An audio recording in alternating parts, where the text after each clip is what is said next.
The opinions expressed in the following program are those of the participants and do not necessarily reflect those of Rogers nor Rogers TV.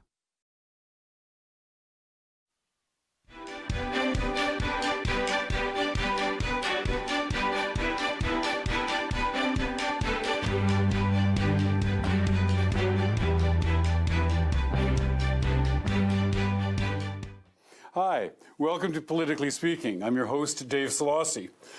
This has been a really busy year for elections. We had two by-elections here in Georgina. Of course, we had the general municipal elections. We had a provincial election earlier on in the year in the spring. You might have noticed, though, as well, our neighbors to the south have also had an election. And I don't mean Toronto, I mean the large country to the south.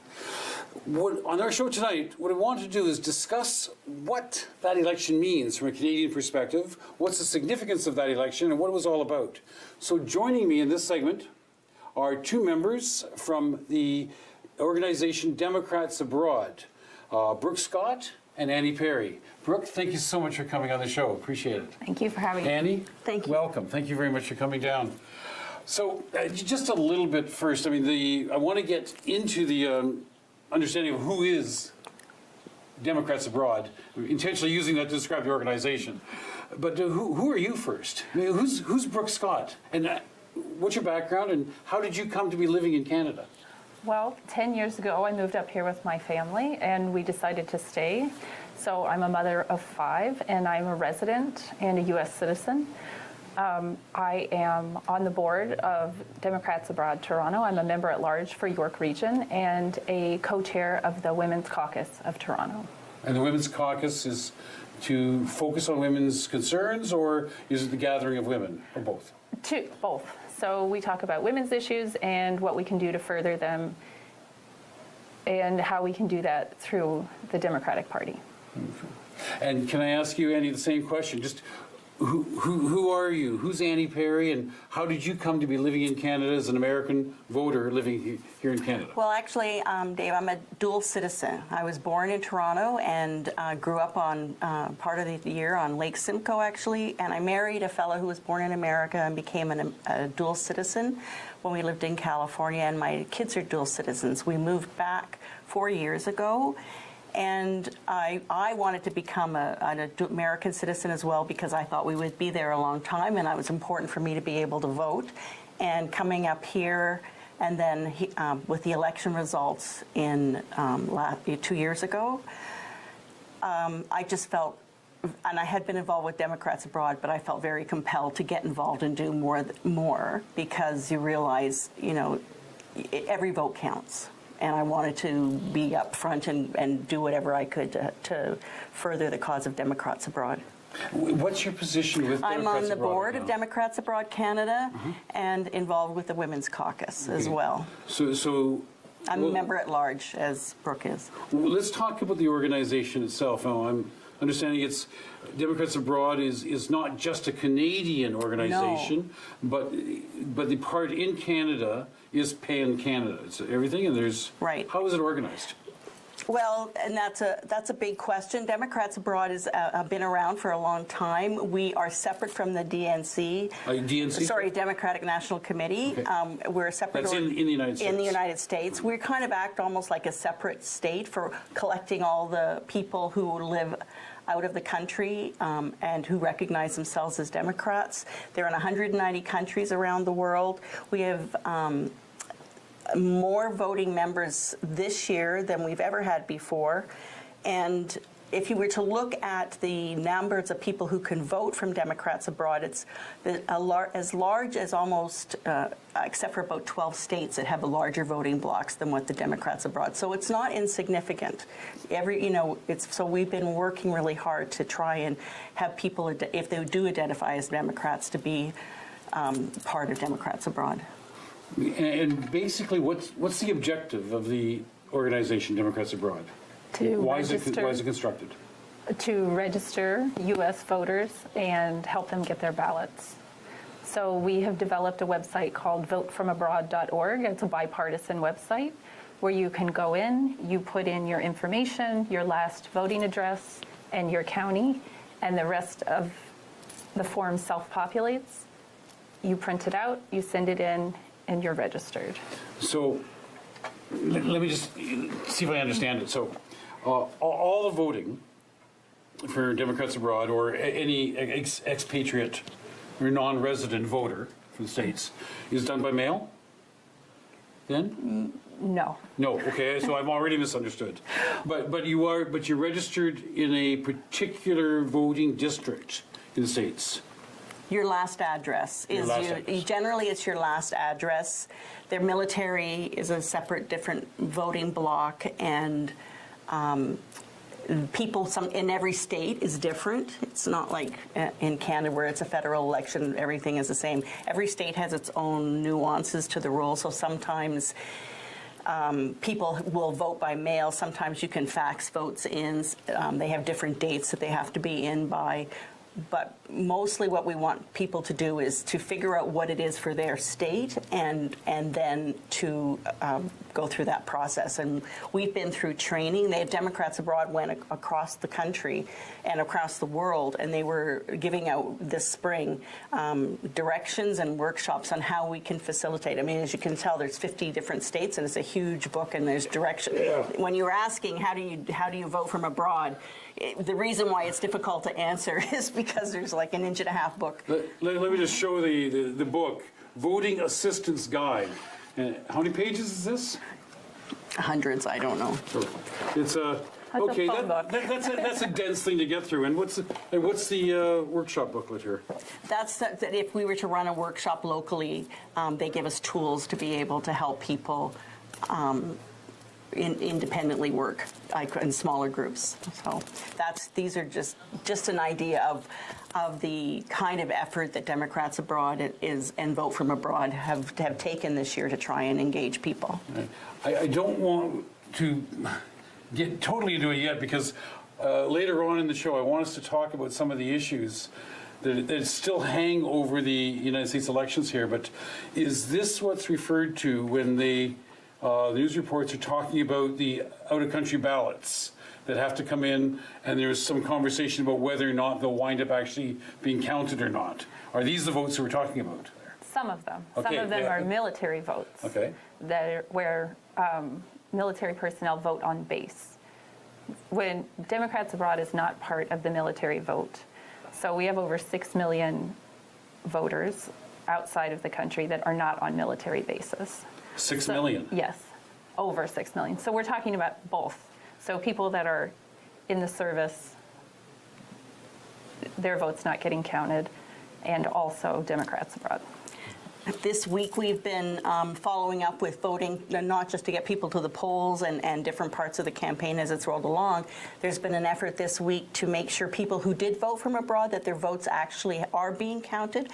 There are accounts of people, because you get a self-addressed envelope with the registrar's office and the voting office in the state and the county, and they're being returned as like not appropriately sent. So when you've got a mailing address that they provide and then they say, return to sender, it doesn't make sense. So we're trying to have people call their local voting offices and figure out, did their vote get sent and accepted.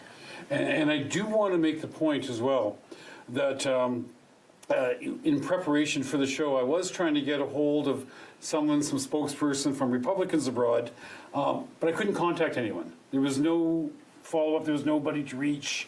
It didn't seem to be an outreach effort coming from that political organization. Did I just miss it, or are they hard to get a hold of? I've never bumped into their presence. Mm. Right. We've never seen or bumped into their presence. Mm. I noticed we were talking before the show that CBC always carries a conversation with representatives from Democrats Abroad in advance of the United States elections, and it's always been Democrats Abroad there too, so they have the same difficulty. So you'd have to ask the Republicans about that. Yeah, they don't answer the phone. Sorry. So. Okay, now the midterm elections. We just finished midterm elections. And I did hear questions from some people saying, why are they having elections midterm? What's that all about? Can you help us understand that aspect of the United States electoral system? What are midterm elections? What does that refer to? It is a check on the president who was elected on a platform. And in this case, is Donald Trump doing what he was elected to do? Does everyone like what he's done now that it's actually being put into place? And the founding fathers, when they put together the Constitution and the rules of, operation, they purposely had some positions that are up for election every 2 years, so that there would be some checks and balances, a chance to go to the polls 2 years in to say, are we happy with how things went? And, we know from Obama's first midterm election, he got a shellacking. And this time, 2 years in, Trump is claiming victory, but it would seem that there's at least a blue ripple, if not a blue wave, coming forward of people wanting to say, no, we're not so happy with that. So the midterm refers to the middle of the presidential term. Right. The middle of that 4-year term. And what you seem to be saying there then is, was this election, in reality, was it about Trump? Is it a referendum on his performance then? Is that what you're saying? I think it's a referendum on what people voted for. Are they seeing an increase in their wages? No. Do they see their health care being strengthened, or are they threatening their health care? What is it really like to raise your kids if you can't afford rent and if you don't have health care for them? Because those are the options he's giving them. Is he bringing jobs back to middle America, or in fact are factories closing and mines still closing? I mean, he made promises that I think were not so easy to predict or to keep, and I think that now people are, there's, you've got his base, that there's like, up to 30% of the population that will vote for him no matter what, and it doesn't matter what he says or does. But there are a lot of independents and more left-leaning Republicans that actually want to vote on issues and are very concerned about how things are going. And I think this is an opportunity for it. It can sometimes bring the government back into alignment with their promises and say, like with Obama, maybe healthcare wasn't as important as maybe climate change, and people, or you have to make choices. I think realistically, we know politicians, it's not a cakewalk once you get into power, and it's always about choices and trade-offs. I want to take a look at a couple of charts just so people can understand what actually happened in the election. Can we have the first display, the House of Representatives before the election, before the midterm? There it is there. So can you explain to us what we're looking at there? So there were more Republicans than Democrats. Yep. And I think it says 218 for a majority. Right. That's how many votes you need to have a majority in the House. And how many of the House of Representatives seats are up for election during the midterm? All of them. All of them. Okay, so they were all up every 4 years, but in the middle of the president's mandate. That's how it works? Mm-hmm. Every 2 years. Can we see the graphic for after, the little chart? So this was the best one I was able to get till now. We still had 9 undecided at the time this was up. Why so many still undecided? It takes a long time to count up that many votes, and they're still coming in, and they're close. And these are particularly close races? Yes. But, and it's I think this is from the Times, is it? It is the New York Times. It gives a leaning towards the Democrats on the left and on the right. Some kind of split. Whoops, no, don't go ahead yet. Kind of split. But even if they all go to Democrat or to the Republicans, Democrats still have a majority in the House. Right. We have more than 218. So good. We're going to come back right after break to talk a little bit about the Senate, and then talk a little bit more about some of the issues coming out of this election too. Stay with us on Politically Speaking. Thank you.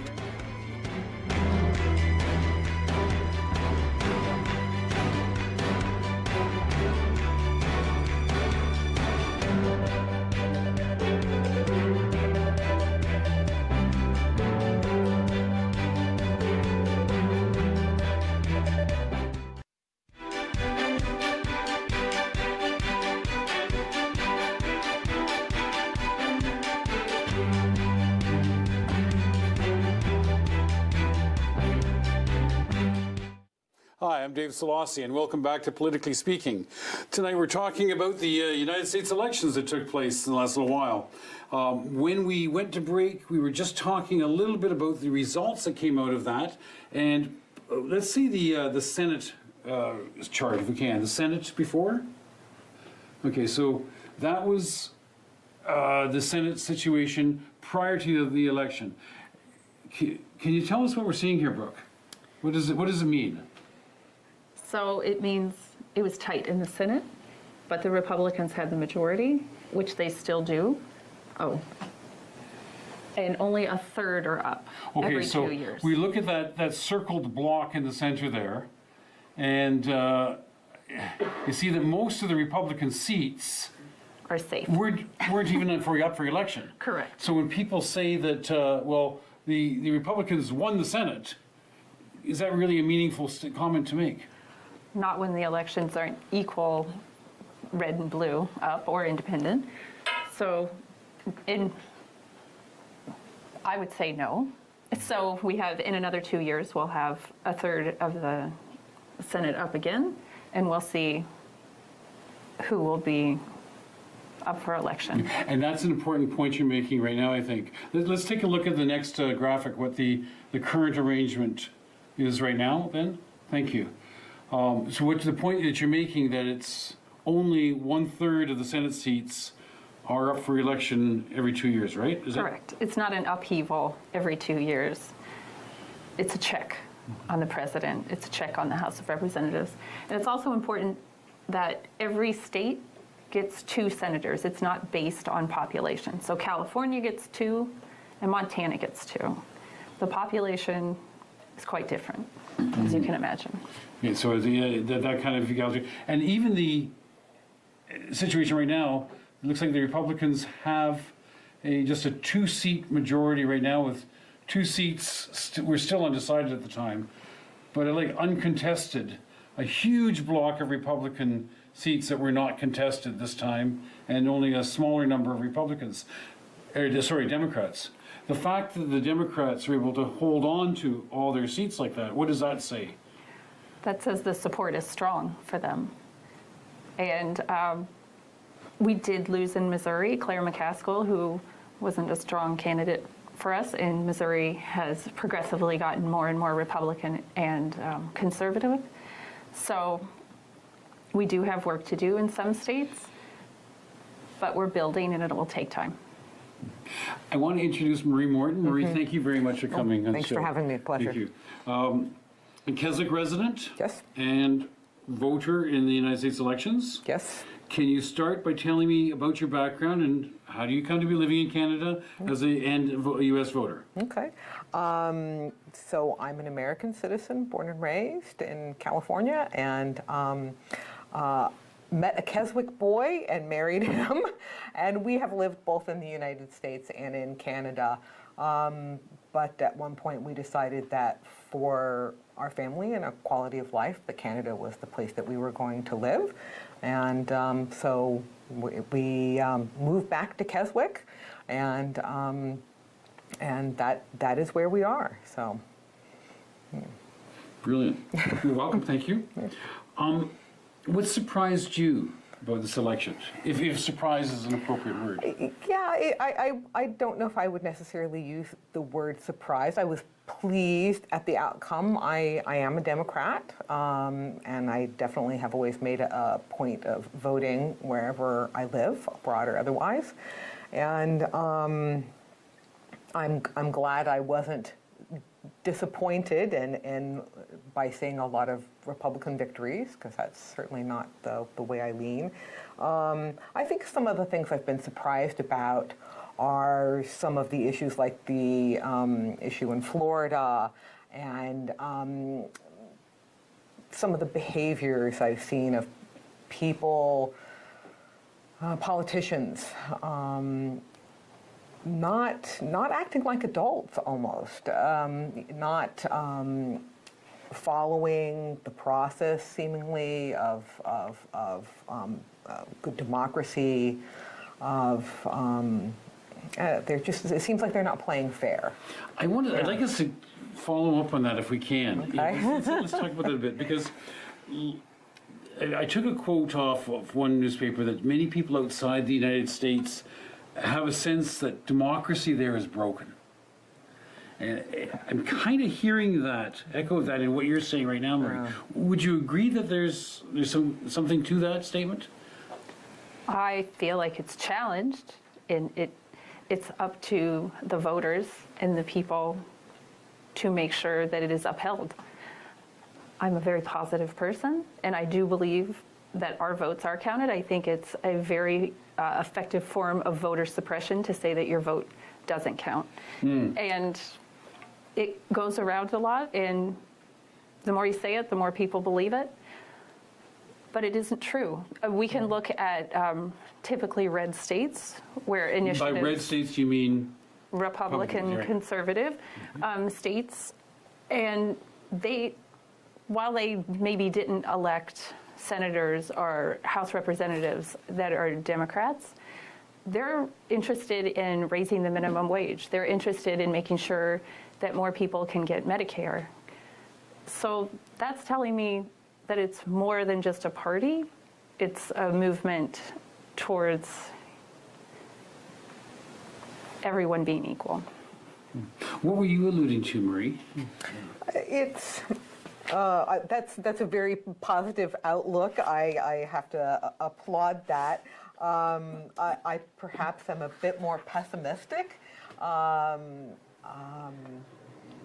I don't know, there just seems to be, there's a lot of division in the United States now, lots of partisanship, you know, us versus them, a lot of people who play on that. It does kind of seem like that principle of fair play, of being able to disagree with people but still have civil debate and to be on different sides of a question, but be able to have respectful discourse, that a lot of that has broken down. And that's what I find really alarming. And, you know, there's that trend, but then there's been pushback as well, of people, you know, saying, okay, we need to focus on the issues, you know, things like health care and quality of life and things like that. So I do hope that you are right and that there's hope in this. And I would like to also agree that, yes, everybody's vote counts. Absolutely. What you're talking about is, I heard it often referred to as a democratic deficit, that there's a gap between what people are calling for and what the powers are tolerating, as more kind of, I don't want to use the word autocratic, but I can't think of a better word right now.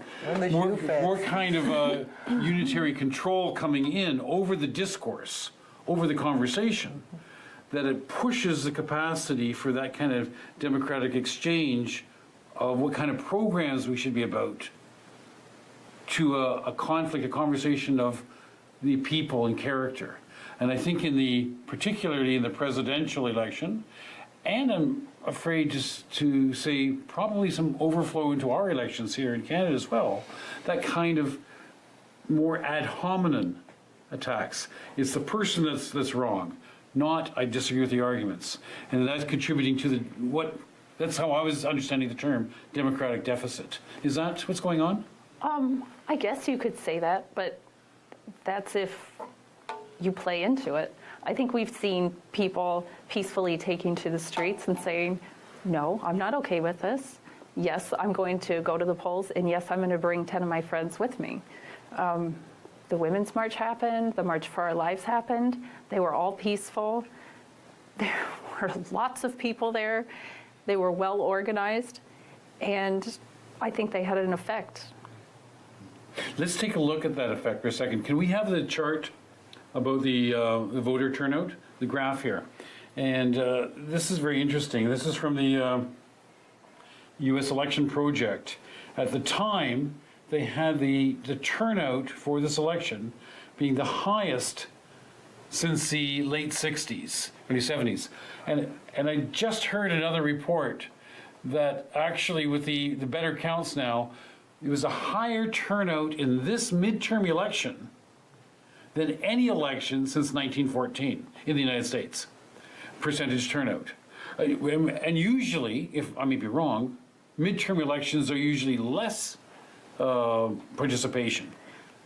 They're not very exciting. No, they're not as exciting. But how do you explain this high voter turnout, this high voter response? Can I answer that? Yeah. Because for me personally, I don't like what I see coming out of Trump's administration. And I have to also admit to being a lazy voter living abroad. I would always make sure that I voted in presidential elections. But all that other stuff that happens in between, yeah, I didn't necessarily always make sure that I voted for in all of those elections, because it's a lot of work to get that vote in.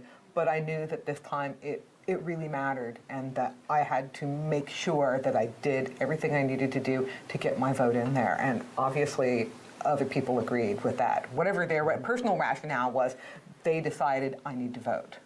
So that's my answer. What does this high voter turnout mean to you, Brooke? It means people aren't okay with the NRA buying votes. They're not vote, sorry? The NRA. Meaning, of course, the National Rifle Association. They're not okay with dead kids in schools, and no one calling for gun control. Those kids were out there. They were registering voters, and they are going to vote for people who will have a platform that gun control is important to them, that their safety. Children are tomorrow, and they will be the ones voting. You can vote when you're 18, and many of those children were 18, and they made sure that they voted. Because midterms aren't very exciting, younger voters didn't show up. So if an older voter is out, they don't care as much about gun control in schools. It really doesn't affect them. Their children aren't there. They're not getting the calls. They're not hearing stories. So what I'm also wondering about is, because there was such a push, if I can characterize, to progressive voters to come out and challenge the dominant agenda and the dominant conversation that's taking place in the States, did that also not cause a pushback and have more people who were oriented as supporting the Republican Party and the Trump agenda also come out to make sure that carried on, to have such record numbers? Because the results of the races were pretty close in so many areas. Very true. I do think that Republicans, from my understanding, Republicans are better at voting. They vote more on a particular issue. So we just needed to get Democratic voters out there to see that re-electing the whole House is very important. That is a stop on an agenda that you don't believe in. I want to start another question. We're going to have to carry on after break, but much has been made about the record number of women elected in this midterm election, and you already referred to the Women's March. What impact did those kinds of events, those public demonstrations such as the Women's March, have in generating, if I could suggest, more women's participation in this election than had been seen in recent past? Or did it? Sure. We had quite a few women. Was it 109 women voted in? Mm-hmm. And they were more representative of the United States than who they beat. Trump says a lot of things about women that it's very unsavory to hear, and you don't want your children hearing it either. All right, I want to talk specifically about some of the women races involving women. When we come back from break, stay with us, please, on Politically Speaking on Rock.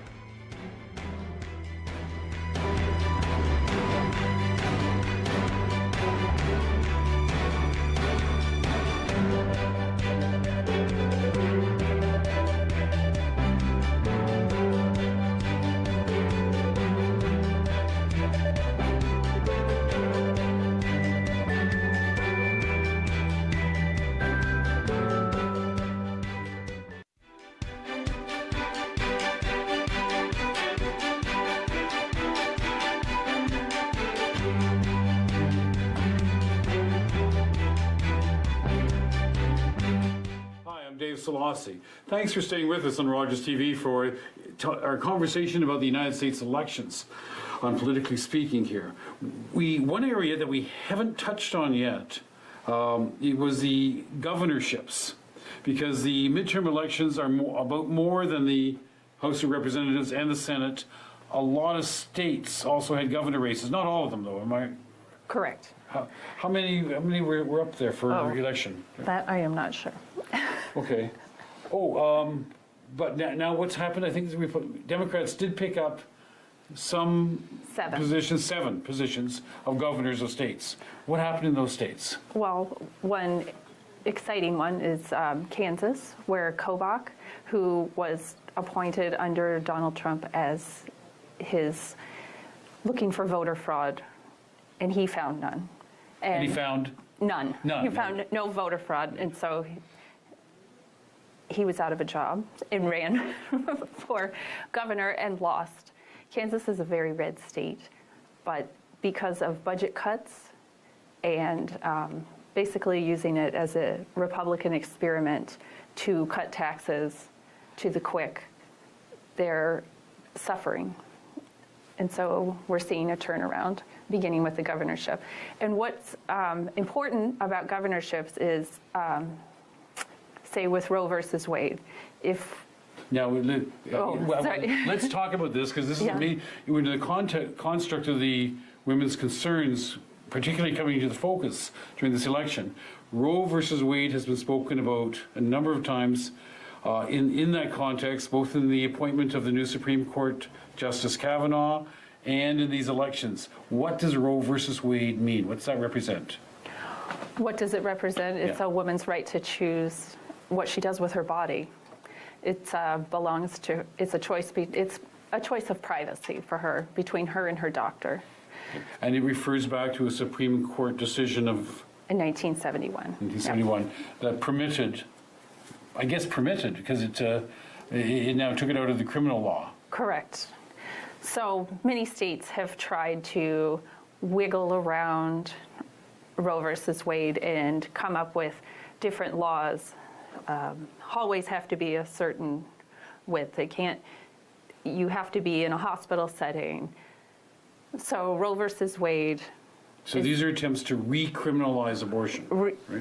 To make it more difficult. Make it more difficult? To make it more difficult. So one thing that a governor can do is sign a declaration, put it through state legislature that it's called codifying it, and that it's part of the state's laws. So if Roe versus Wade gets overturned, you don't wake up the next morning. I believe it's 13 states. The next morning, abortion would be illegal. So, because they have existing codes on the books. Yes. Criminalize again. Correct. Yeah, procedures or sort of support into actions. Yes. So if a governor can make that choice for a state, and is more likely that a Democratic governor will do that. Codify Roe versus Wade. Codify Roe versus Wade. Not a Democratic governor would be more likely to criminalize. No, I'm sorry. Yes. I'm just want to be clear with that. Yes. Okay. Very clear. Yeah.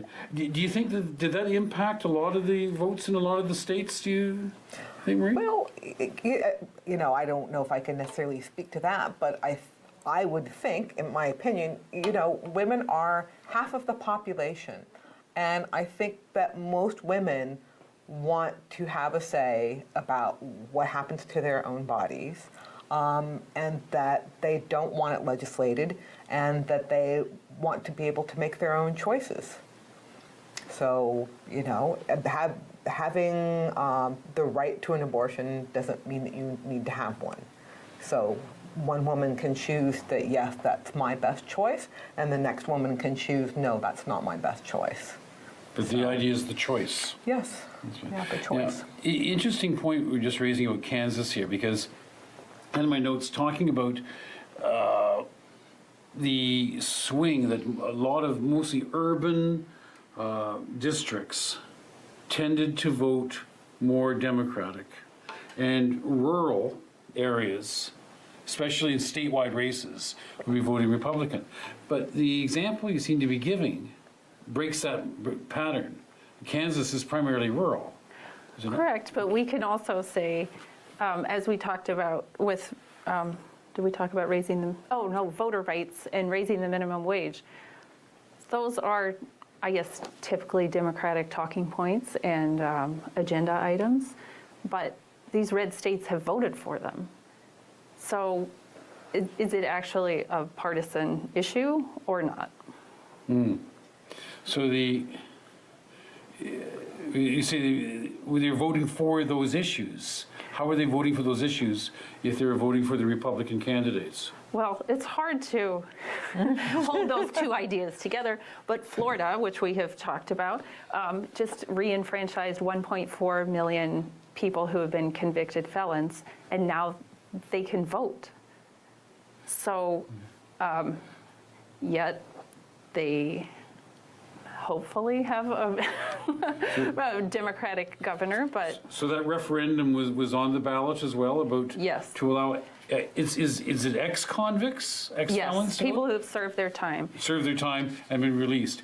People in prison still in Florida, are they allowed to vote? No. Okay. So what they would have to do before this referendum passed was apply to the governor. And this past Governor Rick Scott only re-enfranchised 3,000 people in, was it 8 years he was in? Mm-hmm. So that's pitifully small. And if people have paid their debt, they should be allowed to vote. So that's a referendum that passed within the state of Florida. Correct. During this, that seemed to be at odds with the actual voting for the governor and Senate roles. But in general, Republicans are against this. Because Florida is still one of the states that we still don't know who the senator is going to be. Yeah. It's still back for a recount. Senator and governor. Senate and governor still under debate.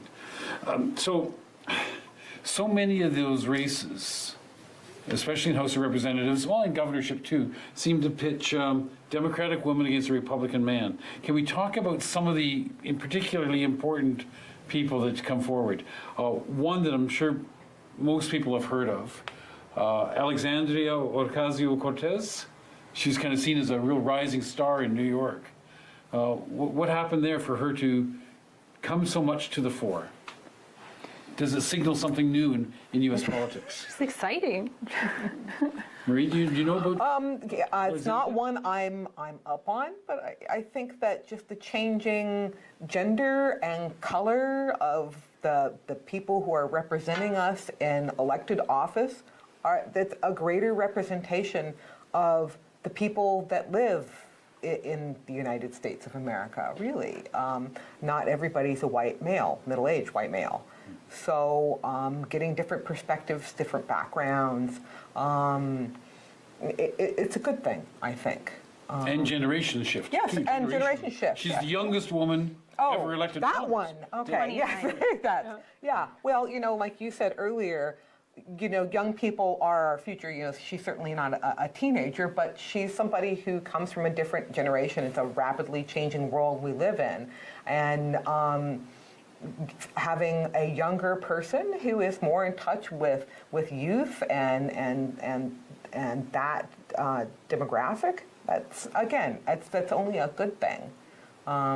It's, I can't imagine that young person is then going to ignore the needs of older people, but it's a good new fresh voice.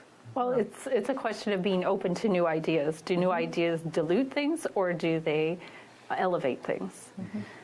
We can't keep going the same way. She particularly, Ocasio-Cortez, particularly has been identified as someone who's in the camp with Bernie Sanders. Mm-hmm. Is this seeing a growing shift to a more, and she calls herself a democratic socialist, is this a shift for more of acceptance for more socialized programs in the United States? Am I reading too much into this, or is that fair to say? I don't think so. I think that corporations have benefited from socialized programs for a long time under the radar, and I don't see why people shouldn't. Health care for all. Mm-hmm. that's not a controversial position these days. So To talk a little bit about healthcare while we're bringing that subject up, because I know you wanted to speak to it. And I know for both of you, the Canadian healthcare system is a particular draw to be living here, right? Sure, I have 5 children, so healthcare is constantly on my mind, but it doesn't have to be how I pay for it, because I pay taxes, just like everyone else. It isn't putting money into a corporate giant that is making choices for money rather than for people. And just because someone can't afford healthcare doesn't mean they don't deserve it. Yeah, absolutely, I agree. It's a human right. I've lived in the United States, I've lived in Canada, and I've lived in England as well. And they each have different systems. And, you know, I only have one child, but still, you know, I work, I pay my taxes, and I don't ever have to make choices around, ooh, can my kid go to the doctor, or can I go to the doctor, or can my husband go to the doctor, or are we going to buy groceries?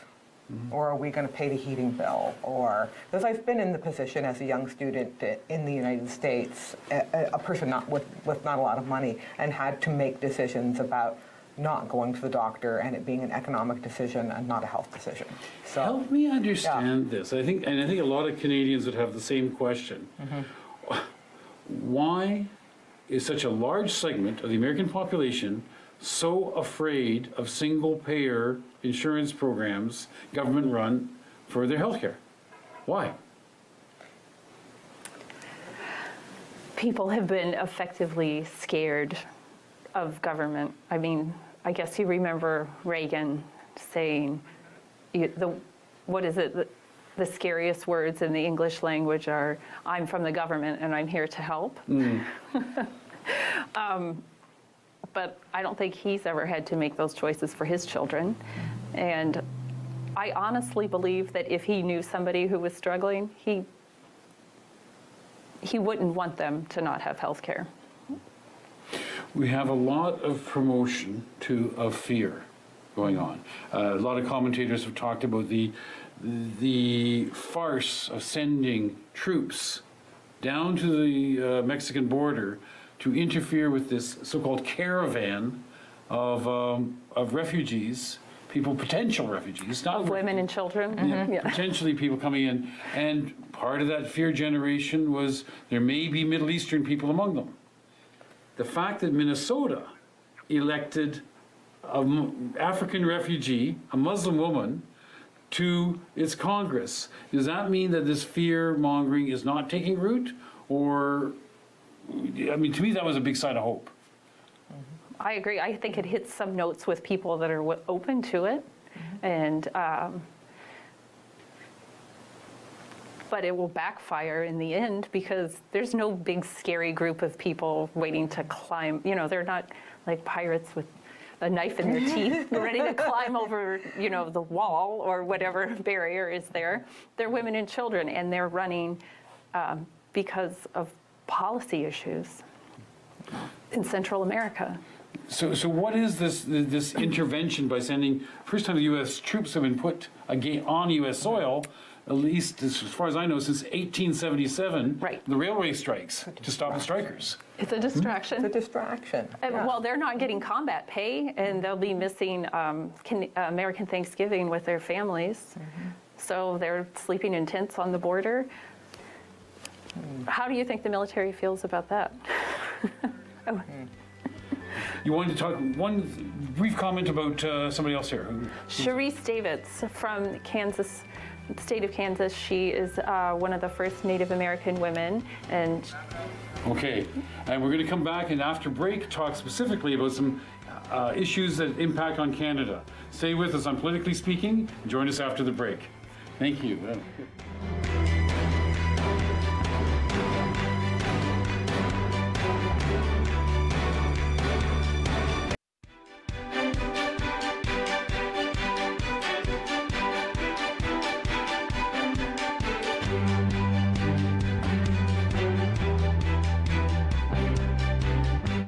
Hi, Hi, I'm Dave Szollosy, your host for Politically Speaking. Thanks for staying with us as we come back in this segment.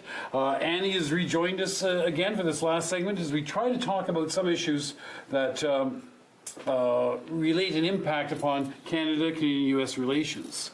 One of the big issues I'd like to talk about a little bit, if you can help us to understand the American side of the what's now called the USMCA, the great illegitimate grandson or something of NAFTA, the U.S.-Canada-Mexico Trade Accord. Now, that was put on the table by the Trump administration. There's conversation after 2 years or so of negotiation. It's been going on behind the scenes. There's some thought now that a Democratic Congress won't give approval to this agreement going forward. Is that a position we've heard rumblings on among the Democratic members? I've read that as well. I think we're not really able to comment on those particular sides of a political issue. In regards to, is it good for Canada? Is it good for the United States? I do think that the fact that we now have a majority in the House will mean that the terms of the agreement are probably maybe even renegotiated, or I would bet they have something to say about it.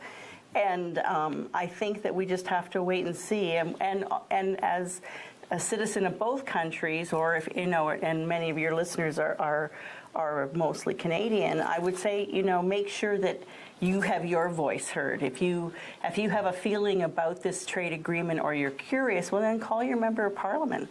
Get on the phone, get on the internet, and find out what your issues are, because it's still unfolding.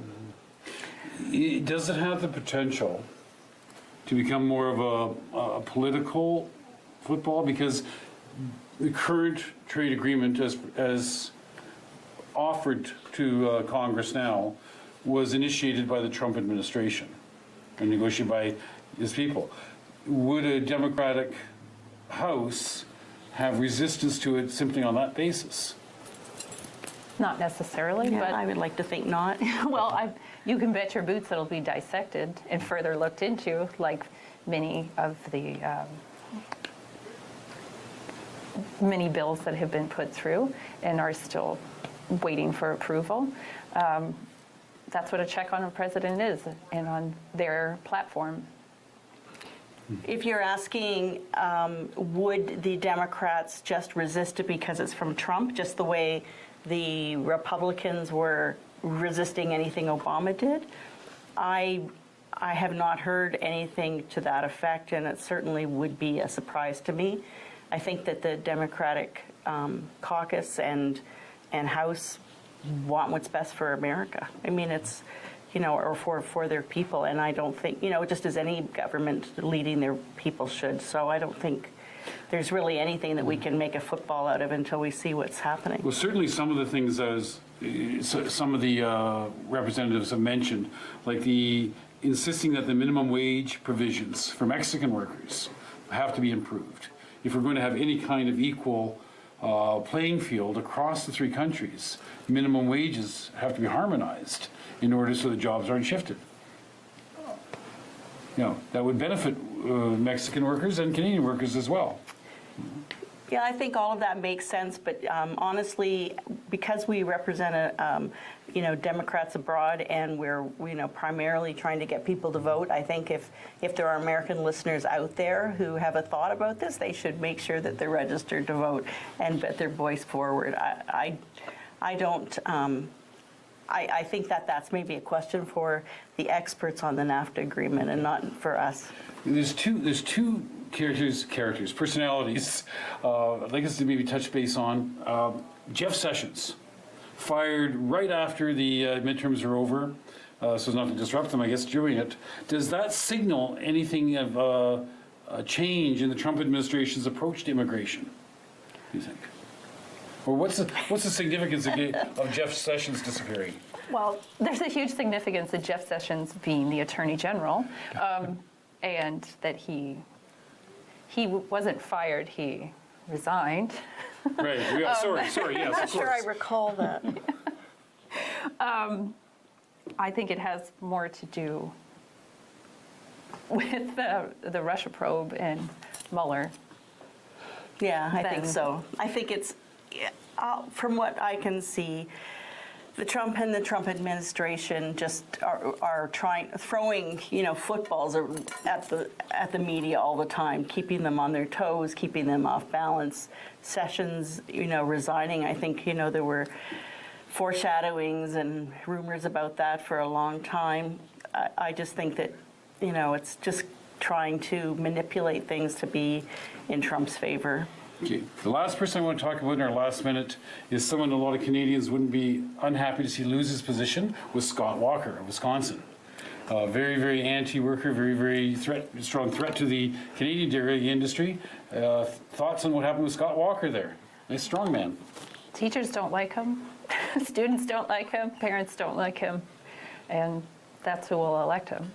So he lost, and I don't think anybody lost any sleep over that. And I think it's quite ironic that he put in a bill that would forbid or make it not possible for a recount under certain circumstances. And he lost within that margin. And now And that's a great way for us to end the show. Listen, thank you very much, both of you, Brooke, Annie, for coming down. The Democrats abroad have functioned very well in promoting the election. I'm Dave Szollosy, your host. Politically Speaking on Rogers TV. Join us next time.